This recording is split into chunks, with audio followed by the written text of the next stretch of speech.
தேர்தல் இன்னொரு 5 மாதங்கள் 6 மாதங்கள் வரப்போகுது. ஆனால் கோமாளித்தனமாக எல்லாமே நடந்து கொண்டிருக்கிறது கண்ணு முன்னாடி தெரியுது. டிஜிபிங்கிறது தமிழக காவல்துறையோட ஹெட் தலைமை. அந்த தலைமை திணற மாதிரி இருக்குது. கரெக்டா சொன்னீங்க. அந்த ஒரு புகைப்படமே இந்த ஆட்சிக்கு அவமானம். முதலமைச்சரின் நேரடி கண்காணிப்பிலும் கட்டுப்பாட்டிலும் இருக்கக்கூடிய காவல்துறைக்கு ஒரு ஹெட் ஆஃப் போலீஸ் இல்லை அப்படின்னா இது தலையில்லாத உடலை போன்றது தானே. முதலமைச்சரே காவல்துறை கண்டுக்கிறது கிடையாது. என்ன பிரச்சனை வருதுன்னா, பொறுப்பு டிஜிபியை போட்டா மட்டும் போதும்னு இந்த முதலமைச்சர் அவர்களை தவறாக வழிநடத்தக்கூடிய அதிகாரிகள் அங்க இருக்கிறாங்களா? அது இவங்க கண்டுக்க மாட்டேங்கிறாங்க, பொருட்படுத்த மாட்டேங்கிறாங்கன்னா ஊடகங்களை அவங்க கையில் வச்சிருக்கிறாங்க. தேர்தல் வரப்போகுதுன்னு தெரியும். இப்ப எந்த பேரையும் கெடுத்துடக்கூடாதுங்கிறது ரொம்ப ஜாக்கிரதை இருக்க வேண்டிய சூழல்ல இவங்க அதை பத்தி எல்லாம் கவலைப்படாம நீங்க மறுபடியும் பொறுப்பு டிஜிபி போட்டுட்டு இருக்காங்களா? ஏன் கவலைப்படலன்னா அவங்க கிட்ட 3 வலிமை இருக்கு. ஒன்று,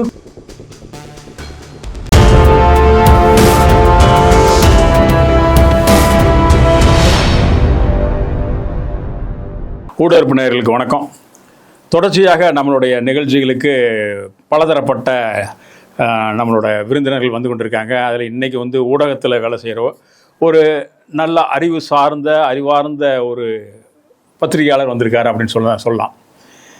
எந்த நிகழ்ச்சியாக இருந்தாலும் ரொம்ப ஆழமாக தெளிவாக பேசக்கூடிய ஒரு நபர்களில் இவர் இருப்பார். ஊடகவியலாளர் அருள்மொழிவர்மன். நீங்கள் பல யூடியூப் சேனல்களில் பார்த்துருக்கலாம். அவர் இன்றைக்கி வந்திருக்காரு. வணக்கம் சார். வணக்கம் சார். முதல்ல நீங்கள் என்னை பாராட்டினதுக்கு ரொம்ப ரொம்ப நன்றி. நீங்கள் நேரம் கொடுத்ததுக்கு ரொம்ப நன்றி. முதல்ல மகிழ்ச்சி. இப்போது தமிழ்நாட்டில் பார்த்தோம்னா தேர்தல் இன்னொரு 5 மாதங்கள் 6 மாதங்கள் வரப்போகுது. ஆனால் கோமாளித்தனமாக எல்லாமே நடந்து கொண்டிருக்கிறது கண்ணு முன்னாடி தெரியுது. டிஜிபிங்கிறது தமிழக காவல்துறையோட ஹெட் தலைமை. அந்த தலைமை திணற மாதிரி இருக்குது. ஏன் இப்படி ஒரு நிலைமை கொண்டு போகிறாங்க? வெங்கட்ராமன் பொறுப்பு இதாக கொண்டு போய் வைக்கிறாங்க. அதுக்கு அடுத்தது அதுக்கு பொறுப்பாக இருக்கிறதுக்கு இன்னொரு பொறுப்பாளரை கொண்டு வந்து போடுறாங்க. அவர் உடம்பு சரியில்லைன்னு போகிறாரு. என்னமோ சிக்கல் ஏதோ நடக்குதுங்கிற மாதிரி தெரியுது. ஏதாவது உங்களுக்கு ஊடகவியலாளருங்கிற வகையில் ஏதாவது இந்த செய்திகள் வந்திருக்கா? ரொம்ப முக்கியமான ஒரு கேள்வி கேட்டுங்க ஐயா. ஏன்னா நீங்கள் கேட்ட கேள்வி தமிழ்நாட்டு மக்களின் கேள்வி, தமிழ்நாட்டில் இருக்கக்கூடிய எதிர்க்கட்சிகளின் கேள்வி. இது தமிழ்நாட்டுக்கு அடுத்ததாக வரப்போகிற அவமானத்தை தடுப்பதற்கான வழியை உருவாக்கக்கூடிய ஒரு கேள்வி. தமிழ்நாடு அரசு இந்த 2021 அமைந்த திமுக அரசு ஒரு டிஜிபியை போட்டாங்க. அப்போ டிஜிபியாக இருந்தது யாருன்னா மரியாதைக்குரிய சைலேந்திரபாபு இருந்தார். சைலேந்திரபாபு இருந்தார். அவர் 2 ஆண்டுகள் டென்யூரில் இருந்தார். கரெக்டாக முடிஞ்சது. அடுத்தது சங்கர் ஜவால் வந்தார். 2 ஆண்டுகள் இருந்தார். எப்படி சங்கர் ஜவால் நீங்கள் போட்டீங்க? அப்போ சங்கர் ஜவால் ஐபிஎஸ் அவர்கள் நீங்கள் போடுறீங்கன்னா முன்கூட்டி யூ ஹாவ் அ லிஸ்ட். இதற்கு முன்பாக வரைக்கும் தமிழ்நாடு மட்டுமல்ல, இந்தியா முழுக்க இருக்கக்கூடிய மாநிலங்கள் பின்பற்றி வரக்கூடிய நடைமுறை என்பது இவர்களுக்கென்று ஒரு பட்டியலை இவங்க வச்சிருப்பாங்க. ஆமா, ஒரு புரோட்டோகால் இருக்குது. யூபிஎஸ்சி கொண்டு போய் அந்த பட்டியலை யூபிஎஸ்சி நீங்க கொடுப்பீங்க. யூபிஎஸ்சி அதை வெரிஃபை பண்ணுவாங்க. யாருக்கு என்ன சீனியாரிட்டின்னு பார்ப்பாங்க, என்ன ஹைரார்க்கியில் இருந்திருக்கிறாங்கன்னு பார்ப்பாங்க. அவங்க ஒரு பட்டியலை கொடுத்து இதில் 3 பேர் ஒருத்தரை போட்டுக்கப்பானோ நீங்க போட்டு போறீங்க. அவ்வளவுதான். அப்போ இதுல உங்களுக்கு என்ன பிரச்சனை இருக்குது? ஏன் தொடர்ச்சியாக நீங்க பொறுப்பு டிஜிபி நியமிச்சுக்கிட்டே இருக்கிறீங்க? இதில் குறிப்பாக பார்த்தீங்கன்னா மரியாதைக்குரிய ஐயா வெங்கட்ராமன் ஐயாவை நியமிச்சிருந்தாங்க. அவர் அந்த பட்டியலில் இந்த சீனியாரிட்டியில் பார்த்தீங்கன்னா ஒரு 8வது 9வது இடத்துல இருக்கிற ஒரு மனிதர். காவல்துறையை பொறுத்த வரைக்கும் ரொம்ப ரொம்ப முக்கியமானது சீனியாரிட்டி தான். இப்போ நீங்களும் காவல்துறை இருக்குன்னு வச்சுக்கோங்களேன். நீங்கள் என்னை விட ஒரு 2 நாளைக்கு 3 நாளைக்கு முன்னாடி நீங்கள் போயிருந்தாலுமே யூ ஆர் த சீனியர். ஆமாம், கண்டிப்பாக. இல்லைங்க, அந்த சீனியர் யாருமே அட்டன் பண்ணலையா அவரோட? அவர் தனியா கையெழுத்து போட்டுக்கிட்டு இருக்கிறாரு. அது அந்த ஒரு கரெக்டா சொன்னீங்க. அந்த ஒரு புகைப்படமே இந்த ஆட்சிக்கு அவமானங்க. அந்த ஒரு புகைப்படம் இந்த ஆட்சிக்கு அவமானம். இழுக்கு அடிப்படையில் தொடர்ச்சியாக காவல்துறையின் தலைமையாக இருக்கக்கூடியவர் யாரு? தமிழ்நாட்டில் காவல்துறைக்கு தலைமை பொறுப்பில் இருக்கிற அமைச்சர் யாரு? முதலமைச்சர். முதலமைச்சரின் நேரடி கண்காணிப்பிலும் கட்டுப்பாட்டிலும் இருக்கக்கூடிய காவல்துறைக்கு ஒரு ஹெட் ஆஃப் போலீஸ் இல்லை அப்படின்னா இது தலையில்லாத உடலை போன்றது தானே. இல்ல, காவல்துறைய கட்டுப்பாட்டுல இல்லைங்கிறாங்களே. அதாவது முதல்வர் கீழே தான் அந்த அமைச்சு வருது. சரிங்களா? ஆனால் வெளியே பொதுமக்களிடத்திலையும் அங்க நடந்துக்கிற முறையிலும் பார்த்தா காவல்துறையை கட்டுப்பாட்டில் இல்லாம ஒரு நிலைமை தோற்றுவிக்கப்படுதே. காவல்துறையும் கட்டுப்பாடற்ற ஒரு நிலையில் இருக்குது. காவல்துறையை தனது கட்டுப்பாட்டு முதலமைச்சர் வைத்திருக்கவில்லைங்கிற மசப்பு வர ஆரம்பிச்சிருச்சு. அதான் சொல்றேன் நான். அதுதான் நீங்க சொன்னதை புரிஞ்சுக்கிறேன். ரெண்டா இருக்குதுன்ற. காவல்துறை யாரு கட்டுப்பாட்டிலையுமே இல்லைங்க. ஏன் ஹெட் ஆஃப் போலீஸ் இல்லைங்க. அது ஒண்ணு. முதலமைச்சரே காவல்துறை கண்டுக்கிறது கிடையாது. ஒரு 5 பேர்கிட்ட பேசுறாரு, என்னப்பா எப்படிப்பா இருக்குது, ஐயா மிகச்சிறப்பாக இருக்கிறது, மாதம் மும்மாறி பொழிகிறது, மிக அருமையான காலகட்டம் நிலவி கொண்டிருக்கிறது, இந்த பக்கம் தேனாறு இந்த பக்கம் பாலாறு ஓடிக்கொண்டிருக்கிறது அப்படின்னு சொல்லிட்டாலே முடிஞ்சு போச்சு அப்படின்னு ஐயா நினைக்கிறாருன்றதுதான் இப்ப வெளியில பேசுற பொருளெல்லாம் மாறிக்கிட்டு இருக்கு. இல்ல, இந்த 5 பேரை தவிர அவர் யாரையும் பாக்குறது இல்லையா? அதுதான் இங்க பிரச்சனை. இப்போ ரெண்டுமே ஆபத்தானதுங்கய்யா. நான் ரெண்டுத்தையும் நம்ம எளிமையா புரியுற மாதிரி சொல்லுவோம். முதலமைச்சருக்கு தெரியாம நடந்துருச்சுங்க அப்படின்னு சொன்னீங்கன்னா அது இருக்கிறதுலயே பேராபத்து. முதலமைச்சருக்கு தெரியுங்க, நடவடிக்கை எடுத்துட்டாருங்க. இப்போ தமிழ்நாட்டில் இவங்க ஆட்சிக்கு வந்த பிறகு பண்ண மிக மிக மிக மோசமான ஒரு நடவடிக்கைங்கிறது செய்யார் சிப்காட்டில் போராடுனா அது எதிர்த்து போராடின விவசாயிகளை குண்டாஸில் போட்டது. தொடர் விவசாயி அருளாரவங்க உட்பட 6 பேர்த்துக்கு குண்டாஸில் போட்டாங்க. அப்போ என்ன சொன்னாங்க தெரியுமா? எங்கள் முதலமைச்சர் நடவடிக்கை எடுத்துட்டாருலங்கன்னாங்க. ஓகே, அப்போ நம்ம என்ன புரிஞ்சுக்கிட்டோம்னா இது ஒரு மோசமான ஆக்டிவிட்டி, நடவடிக்கை எடுத்துட்டாங்கன்னு சொல்லிச்சோம். அப்போ இன்னொன்று சொன்னாங்க, இது முதலமைச்சருக்கு தெரிஞ்சிருந்தா நடந்திருக்க விட்டுருக்க மாட்டாருங்க, தெரியாதுங்கன்னாங்க. அது இதை விட மோசமானது. அவர் தெரிந்து ஒரு தவறை செய்து தவறை திருத்தி கொண்டால் பிரச்சனையே கிடையாது.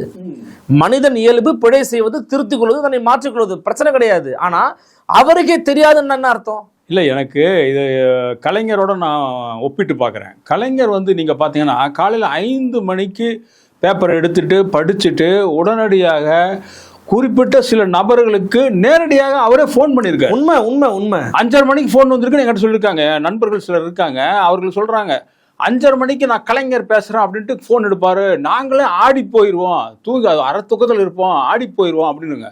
அது அன்றாட செய்திகளை அக்கு வேற ஆணி வேற பிரித்து அதை எப்படி சால்வ் பண்ணுறதுங்கிற இது கலைஞர்கிட்ட கொஞ்சம் அந்த மாதிரி இருந்ததோ அப்படின்னு நினைக்கிறேன். ஆனால் நினைக்கல, அதான் உண்மைங்க, எனக்கு சொல்றதான் உண்மை.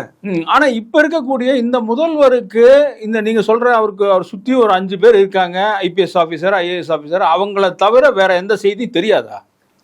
அறிவாலயத்துக்கு தினந்தோறும் நடை போட்டவர் மரியாதைக்குரிய முன்னாள் முதலமைச்சர் ஐயா கலைஞர் கருணாநிதி அவர்கள். வாக்கிங் அங்கே தானே போவார். காலையில ஐயா அறிவாலயத்தில் நீங்க பாத்துடலாம். ஆமா, தினந்தோறும் அறிவாலயத்துல தான் இருப்பாரு. ஆமா, எங்க இருப்பாரு அங்கதான் இருப்பாரு. பிரஸ் மீட் வந்துச்சா உங்களுக்கு தெரியாதது ஒன்றும் இல்லை. நிறைய மூத்தவர்கள் சொல்லியிருக்கிறாங்க. நான் ஐயா எடுத்தது பிரஸ் மீட்ல நான் கலந்துக்கிட்டது கிடையாது.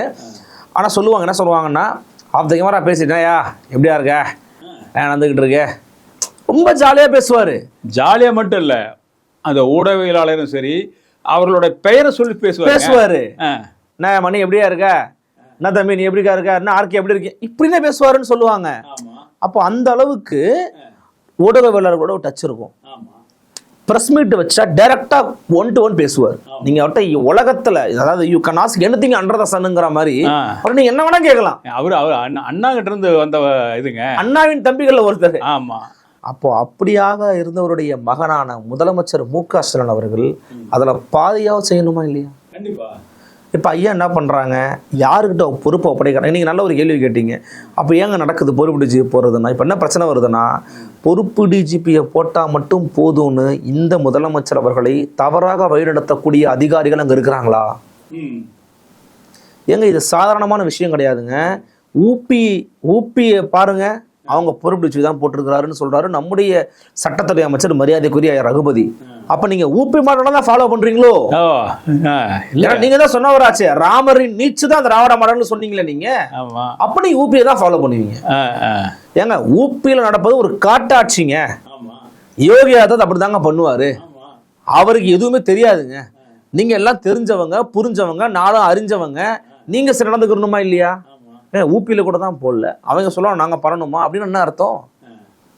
டிஸ்கஷன் மைண்ட் கூட. அப்ப என்ன சிக்கல் ஆகுதா? இப்ப எதிர்கட்சிகள் என்ன பண்றாங்க, அப்போ ஏதோ வழக்குகள் தொடர்பாக விசாரணை செய்வதற்கு இங்க சில பேர் சில விஷயங்களை முட்டுக்கட்ட போடணும்னு நினைக்கிறாங்கன்னு ஒரு பாயிண்ட் ஆஃப் வியூ வைக்கிறாங்க. இல்ல இப்ப எனக்கு தெரிஞ்ச அளவுக்கு இந்த பொறுப்பு டிஜிபி போடுறதே இவர்களுடைய, அதாவது அந்த அதிகாரிகள், அவர்கள் கீழே வேலை செய்கிற அதிகாரிகளுடைய கட்டுப்பாட்டில் இருக்கணும்னு சொல்லி அவர்களுக்கு வேண்டியவர்களை மட்டும் தேர்ந்தெடுத்து போடப்படுவதாக சொல்லப்படுகிறது. இந்த இதுக்கு அதை வந்து கன்வின்ஸ் பண்றாங்கன்னு நினைக்கிறேன். இப்போ முதலமைச்சருக்கு தெரியாம இதெல்லாம் நடக்காதல்ல. கரெக்டா சொன்னீங்க. அவர் தேவை நடக்காதுன்னு நம்மளும் நம்புறோம், அவருக்கு தெரிஞ்சிருக்கணும் நம்ம நம்புறோம். ஆனா இது தவறான 3 ஏன் யாரும் அவர்கிட்ட சொல்லல? இல்ல அவருக்கே தெரியாது அது. அப்ப தெரிஞ்ச வேணா என்ன காரணம்? 2 இருக்குது. அவருக்கே தெரியும், நீங்களே சொல்றீங்க. தெரிஞ்சே ஒரு பிழையை ஏன் இது பிழைன்னு நம்ம சொல்றோம்னா, உறுதியா சொல்றோம் அப்படின்னா, உச்ச நீதிமன்றம் உங்க சீஃப் செக்ரட்டரி கூப்பிட்டு வக்கீல மேல அந்த கூண்டுல இருந்து நிக்க வைப்பாங்க. தமிழ்நாட்டின் மானம் உச்ச நீதிமன்றத்தினுடைய கூண்டுக்குள் போய் ஏறும். பரவாயில்லையா? சீஃப் செக்ரட்டரி கூப்பிட்டு வந்து உட்காருங்க, என்ன பதில் சொல்லுங்க, ஏன் நீங்க அமைக்கான்னு கேட்பாங்க. முருகானந்தம் போய் ஏறல, தமிழ்நாடு போய் ஏறுதுன்னு அர்த்தம். அருளரசு போறான்னு அர்த்தம், அக்னி ஐயா போறான்னு அர்த்தம். தமிழ்நாடே அங்க போய் நிக்கிறதா தாங்க அர்த்தம். மான மரியாதை முதலே வந்து வடக்கு இந்தியாவில நிறைய போயிட்டு இருக்குங்க. அதுல இந்த மாதிரி ஆச்சுன்னு வைங்க, இது ரொம்ப மான மரியாதைங்கிற ஒண்ணுமே இல்லைன்னு ஆயிரும். ஆனா படித்தவர்கள் அதிகமாக இருக்கக்கூடிய மாநிலம்னு சொல்லக்கூடிய பெருமைப்படக்கூடிய மாநிலம் நம்மளோட மாநிலமா இருக்கு. அப்ப இந்த மாதிரியான ஒரு முக்கியமான விவகாரத்துல இவங்க எடுக்கக்கூடிய முடிவு ஏன் இப்படி போகுது? இவங்களுடைய மனநிலை எப்படி இருக்கிறது? இப்போ அதிமுகவோட பொதுக்குழு செயற்குழு முடிஞ்சது, அதுக்கு முன்பாக இருக்கட்டும், அந்த நேரத்தில் இருக்கட்டும், தொடர்ச்சியாக அவங்க முன்வைக்கிறது சட்டம் ஒழுங்கு பிரச்சனை, பட்டியலின மக்களுக்கு எதிரான பிரச்சனை, இதெல்லாம் இந்த அரசாங்கம் கண்டுக்காமல் இருக்கிறாங்கன்றாங்க. நீங்கள் யோசிச்சு பார்க்கலாம், ஏன்னாப்பா அதுக்கு என்னப்பா சம்பந்தம்? சட்டம் ஒழுங்கு காவல்துறையினுடைய மிக முக்கியமான ஒரு பணி, அதை பாதுகாப்பதுங்கிறது. அங்கங்கே பிரச்சனை நடந்துக்கிட்டே இருக்குன்னா மேலேருந்து கீழே வரைக்கும் ஹையரார்க்கி கனெக்டடாக இருக்கணும். அவரே எனக்கு ஜூனியரு, அவர் சொன்ன கேட்கணுமா, போயான்ட்டான்னு வச்சுக்க, முடிஞ்சு போச்சு. வேலை செய்ய வேலை நடக்காது, சொன்னதை செய்ய மாட்டாங்க. நீங்கள் என்ன பண்ணுவீங்க? அப்போ என்னன்னா உங்களுக்கு கனெக்ஷன் மிஸ் ஆகிட்டே போகும். கனெக்ஷன் மிஸ் ஆகிட்டே போச்சுன்னா அங்கே கிரவுண்ட் லெவலில் போய் வேலை பார்க்க மாட்டாங்க. நீங்கள் போய் அவங்களை எதிர்த்து கேள்வி கேட்க முடியாது. உங்களுக்கும் நிரடல், அவங்களுக்கும் நிரடல். சல்யூட்டே வைக்க மாட்டான் சார் உங்களுக்கு முதல்ல. அது அசிங்கம் இல்ல, அங்கேயே முடிஞ்சு போயிடும். ஆமா. அப்போ இது வந்து போலீஸ் யூனிஃபார்ம் சர்வீஸ்ன்னு சொல்லக்கூடியது டிசிப்ளின்டு சர்வீஸ். இதில் வந்து ஹைரார்கி ரொம்ப ரொம்ப இம்பார்ட்டன்ட். நீங்கள் சொல்கிற மாதிரி ஒருத்தர் வந்து உயர் அதிகாரிகளுக்கு சல்யூட் பண்ணலின்னு வைங்க, அதை விட கேவலமானது எதுவும் கிடையாது. அப்போ டிசிப்ளின் ஃபோர்ஸே கிடையாது அது. அப்போ அவ்வளவு முக்கியத்துவம், அதிமுக்கியத்துவமான துறை தானே அது. கண்டிப்பா. அப்போ அதில் நீங்கள் எவ்வளோ கவனமாக முடிவுகளை நீங்கள் எடுக்கணும். அப்போ அந்த முடிவுகளை 2021 பிறகு சரியாக எடுத்துக்கொண்டிருந்த முதலமைச்சர் மு க ஸ்டாலினுக்கு யார் தப்பா கைட் பண்றா? இந்த கேள்வியை நான் கேட்கல. உங்களை தொடர்ச்சியாக ஆதரித்து பேசிக்கொண்டிருந்த பலரும் இப்ப கேட்கறாங்க, என்ன எதிர்கட்சி தலைவராக இருக்கக்கூடிய எடப்பாடியார் மிகப்பெரிய எடப்பாடி பழனிசாமி செல்லுகிற இடத்துல எல்லாம் கேட்கறாருங்க. ஆமா. நான் திரும்பவும் சொல்றேன், இவங்களும் நினைக்கிறாங்கன்னா எள்ளி நகையாடுவது, எதிரில் இருக்கிறவங்கள எள்ளி நகையாடுவது. மரியாதைக்குரிய தொழில்துறை அமைச்சர் இருக்கிறாரு டிஆர்பி ராஜா, அவர்கிட்ட போய் கேட்குறாங்க, ஏங்க இந்த மாதிரி வெள்ளை அறிக்கை கேட்குறாங்கன்னா, ஒன்று ஒரு A4 ஷீட் எடுமா, எடுத்து இதாங்க வெள்ளை அறிக்கைங்க. சிறுபிள்ளைத்தனமா இரவு நேரத்தில் குடித்து விட்டு கும்மாளம் எடுத்து கொண்டிருக்கக்கூடிய இளைஞர்கள்லாம் சிரிச்சு பேசுவாங்க தெரியுமா? அவங்களை எதை பேசுறாலும் சிரிப்பான். அந்த மாதிரி சிரிக்கக்கூடிய கேங்குக்கு காமிக்கக்கூடிய ஒரு படத்தை எடுத்து காமிச்சு, இதான் வெள்ளை பேப்பர் பார்த்து தொழில் அமைச்சிருங்க. அவரு என்ன நீங்க இவ்வளவு கேவலமா பேசுறீங்க? இல்லங்க, நான் அவர் அப்படி சொல்லல. அந்த கேங்குக்கு எதை காமிச்சாலும் சிரிக்கும் பாத்தீங்களா? அது மாதிரி ஒரு ஒண்ணு காமிக்கிறாரு. இவர் எவ்வளவு ஒரு உச்சாணி கொம்புல இருக்கிற ஒரு அமைச்சர், தொழில்துறை அமைச்சர். உங்களை கேட்டது நிறைய வெளிநாடுகள்லாம் போய் வாங்கிட்டு வந்தார் சொன்னவரு. உங்களை கேட்டது என்ன? எனக்கு வெளில இருக்கக்கூடாது. எவர் கேட்டாரு? அன்புமணி கேட்டா என்ன சொல்றாருன்னா, உட்கட்சி பிரச்சனை போய் பாரியான்னாரு. அது அவர் பாத்துக்கிட்டோம்யா, அவங்க குடும்ப பிரச்சனை அது பாத்துக்கிட்டோம். ஐயா மரியாதைக்குரிய டிஆர்பி ராஜா அவர்களே, அவர்கள் குடும்ப பிரச்சனை அவங்க பாத்துக்கிட்டோம். அவர் கேட்கிற கேள்விக்கு பதில் சொல்லுங்க. ஏன் நம்ம கேட்கணும்? பதில் சொல்ல மாட்டேங்கிறாரு. இந்த மாதிரி எதிர்கட்சிகளை எள்ளி நகையாடுவது, உதாசீனப்படுத்துவது, அவமானப்படுத்துவது, கேலிக்கிணல் செய்வதில் இருக்கிற நடவடிக்கையை, அதை காட்டுற விஷயத்த எடப்பாடி கிட்டையும் காமிக்கிறாங்க இல்லையா? இந்த மாதிரி சமயத்தில், அதாவது இன்னொரு 5 மாசம் தான் இருக்குது. 5 மாசம் தேர்தல் வரப்போகுது. இதெல்லாம் வந்து மக்கள் பார்வைக்கு பார்த்துட்டு இருக்காங்க. டெய்லி அன்றாடம் வாங்க. இவங்களுக்கு ஓட்டு வாங்கணுங்கிற எண்ணம் கிடையாதா? இல்லை, என்ன ஆச்சு? ஏன் இப்படி ஒரு இந்த மாதிரி நடந்ததுன்னா, தொடர்ச்சியாக நடந்ததுன்னா மக்களிடத்துல பேர் கெட்டு போகும் அப்படிங்கிற ஒரு இது வரும்ல. இல்ல, அதுதான் நீங்க அந்த பயம் இல்லையா? நீங்க சொல்றது புரியுது. பட் என்னுடைய கருத்தை நான் சொல்லிடுறேன். It's not directly connected with people.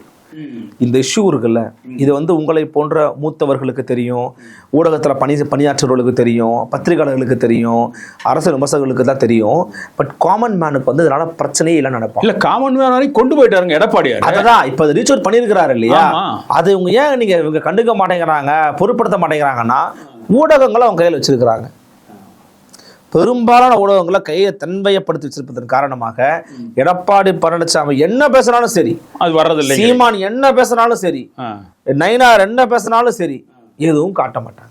இல்ல காமிக்கலனாலும் நீங்க மக்களிடத்துல இன்னைக்கு சோசியல் மீடியாங்கிறது மிகப்பெரிய அதுதான் சொல்றேன். இப்ப அதை தாண்டி சோசியல் மீடியா வளர்ந்துகிட்டு இருக்கு. சோசியல் மீடியாவை கட்டுப்படுத்தவே முடியல. அப்போ அதுக்கு என்ன பண்ணலாம்னு யோசிச்சுக்கிட்டு இருக்காங்க. இப்ப நாம செய்ய வேண்டிய வேலை என்னன்னா, எதிர்க்கட்சியாக யார் செயல்பட்டாலும் அது எடப்பாடி பழனிசாமியோ அன்புமணி ஐயாவோ யாரோ இருக்கட்டும், மக்களின் குரலாக ஒலிக்கும் போது அதை எடுத்து மக்களிடம் கடத்த வேண்டிய பணி நம்முடைய பணி. கண்டிப்பா.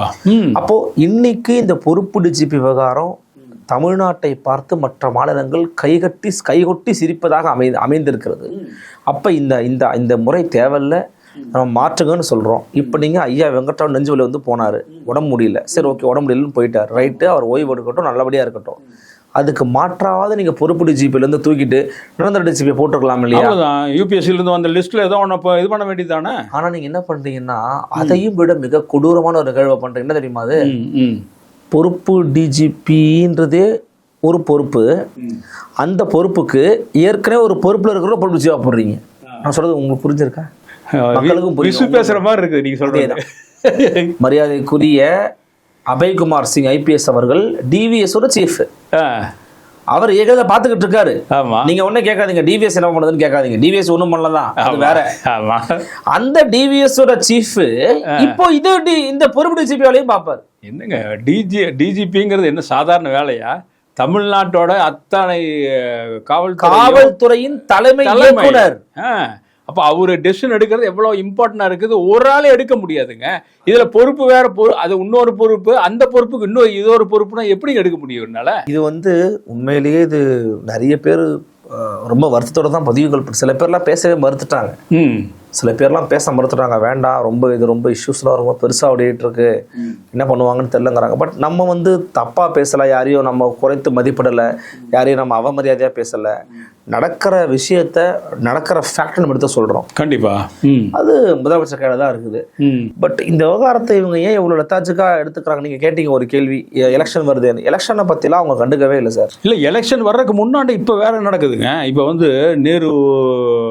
நேருவோட இதில் ரைடெல்லாம் நடந்தது. அவர் சன் ஓடி போய் பார்க்குறாரு. இன்னைக்கு முக்கியமான மந்திரிகள் சிலர் போய் சென்ட்ரல் கவர்மெண்ட்டோட பேச போகிறாங்க. காலில் விழுகிறாருங்க. நிர்மலா சீதாராமன் காலில் போய் விழுகிறாரு. அந்த ஃபோட்டோஸ் வெளியே வருது. இதெல்லாம் எங்கே கொண்டே முடிய போகுது? இது இப்போ நேருக்கு நெருக்கடியான மாதிரி திமுகவுக்கு அதிக நெருக்கடிகள் வரும் பொழுது இதையை பாதுகாக்கிறதுக்கு, அதாவது உங்களுக்கு உதாரணத்துக்கு சொல்ல போனால் செந்தில் பாலாஜியை இடி டெல்லிக்கு கூட்டு போகிறக்காக பிளான் பண்ணி கொண்டு வந்தாங்க. அதை இங்கேயே தடுத்து இங்கே ஹாஸ்பிட்டலில் வச்சுருந்தாங்க பாருங்கள். அது எதனாலன்னா இவங்க ஆட்சி இருந்ததுனால அது நடந்தது. அந்த மாதிரி வேற ஏதாச்சும் இங்கே வந்தால் அதையை தடுக்கிறதுக்காக இவர்களுக்கு வேண்டிய ஆட்களை வைத்துக் கொள்கிறார்களாங்கிறது ஒரு சந்தேகம் வருது இல்லை? நீங்கள் சொல்கிற சந்தேகம் 100க்கு 100 மக்கள் மத்தியில் இருக்கக்கூடிய சந்தேகம் தான், அதை ஒத்துக்கிறேன். ஆனால் அது உண்மையாக இருக்கும் பட்சத்தில் அது மிக மிக ஆபத்தானது. நான் ரெண்டுத்தையும் பதிவு பண்ண விரும்புகிறேன். ஏன்னா ஒரு ஆட்சியாளர் அப்படி சிந்திச்சு பண்ணிக்கிட்டே இருந்தீங்கன்னா இந்த ஆட்சி நடக்காது, இந்த ஆட்சி நடக்கவே நடக்காது. இன்னொன்று, அப்படியெல்லாம் பண்ணி ஒரு குற்றம் செய்த நபரை காப்பாற்றக்கூடிய காலம் இது அல்ல. இல்லைங்க, வெளியேறி போச்சு. இல்லை, ரொம்ப அதாவது இறுதி கட்டம் டிஎம்கேக்கு இறுதி கட்டத்தில் இப்போ பயணம் பண்ணிட்டு இருக்காங்க. தேர்தல் வரப்போகுதுன்னு தெரியும். இப்போ எந்த பேரையும் கெடுத்துடக்கூடாதுங்கிறது ரொம்ப ஜாக்கிரதை இருக்க வேண்டிய சூழல்ல இவங்க அதை பற்றியெல்லாம் கவலைப்படாமல் நீங்கள் மறுபடியும் பொறுப்பு டிஜிபி போட்டுட்டு இருக்காங்களே. ஏன் கவலைப்படலைன்னா அவங்க கிட்ட 3 வலிமை இருக்கு. ஒன்று கூட்டணி வலிமை, இன்னொன்று பொருளாதார பண வலிமை, மூன்றாவது ஊடக வலிமை. நான் ரெண்டாவதா சொன்ன பண வலிமையை வச்சு அவங்க எலெக்ஷன் அப்போ வின் பண்றதுக்கான வேலையை நாங்கள் பண்ணுவோம் அப்படின்னு இறைப்பதற்கு காத்துக்கிட்டு இருக்கிறாங்க. கூட்டணி வலிமையை வச்சு பேசுறதுக்கு காத்துக்கிட்டு இருக்காங்க, ஊடகத்தை வச்சு பேச காத்துக்கிட்டு இருக்காங்க. அப்படி இருக்கும்போது இந்த பர்சன் டைல்யூட் பண்ணணும்னு நினைக்கிறாங்க அவங்க. அது தப்பு கணக்கு. ஆனால் கேட்க ஏன் அப்படி இருக்காங்க? இதெல்லாம் இருக்கிறதுனால அவங்க அப்படி இருக்கிறாங்க. என் கருத்துங்கிறது இதெல்லாம் நம்ம கிட்ட இருக்குது. பேசுறானா பேசாட்டே. ஆனால் இது இப்போ எலெக்ஷன் கமிஷன் முதல் கொண்டு எல்லாருமே பார்த்து கொண்டு இருப்பாங்க.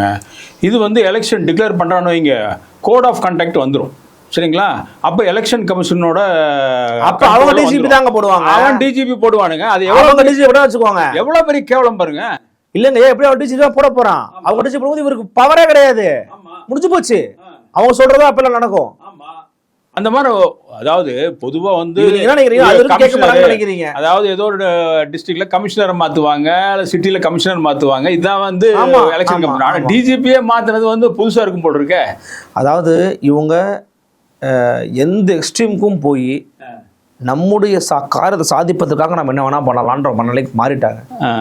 இல்ல அந்த அளவுக்கு நெருக்கடி இருக்கா அவங்களுக்கு? அது ரெண்டுமே இருக்கு, நெருக்கடி இருக்குது. நம்ம என்னன்னா அந்த நெருக்கடி ஒரு பக்கம், நீங்க சரியா கேட்டீங்க, நெருக்கடி ஒரு பக்கம் வந்துகிட்டே இருக்கு. இவங்க ஆக்டிவிட்டி ரொம்ப மாறுது.